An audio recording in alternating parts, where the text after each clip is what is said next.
বল ক্যান্ডেলের চল বল টেলবল বল সব আমি নিজে নিয়ে দেই। আমার নিজের বাপের ঘরে, লোকের ঘরের মাল না। আচ্ছা, মাইক বল, মাইক কিন্তু আমার না। মাইক আচ্ছা, বিশ্ব কোন মালিক? বৃত্ত হলো ছোট মালিক, আর বড় মালিক কেটা? আমি। আচ্ছা, তাহলে প্যান্ডেল কার? প্যান্ডেল এখন আমার। ওই স্টোরটা কার? কোল্ড স্টোর, হাঁপানে কোল্ড স্টোরটা? কলেজটা আমার নিজের বাপের। আচ্ছা আচ্ছা আচ্ছা, বাপের স্টোর, আমার নিজের বাপের। আচ্ছা, বিয়ে হয়ে গেছে? বিয়েটা দিয়ে এই ডাকাতির চলছে।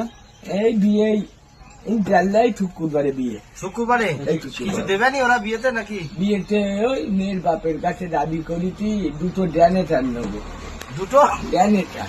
দুটো জেনারেটর মেয়ের বাপের কাছে। আচ্ছা, আর কিছু নেবো না। আর নেবো খাট, ফ্রিজ, আলমারি, টিভি, আর ওই বললাম না দুটো জেনারেটর। দুটো জেনারেটর আর কিছু না। আর সোনা দানা? আর সোনা দানা নেবো না। গাড়ি গাড়ি বাড়ি না, বললাম না জেনারেটর নেবো। কিসে উঠবে? জেনারেটর আমার বাড়িতে তো কারেন্ট থাকে না, আমি নিজে ইচ্ছা করবো।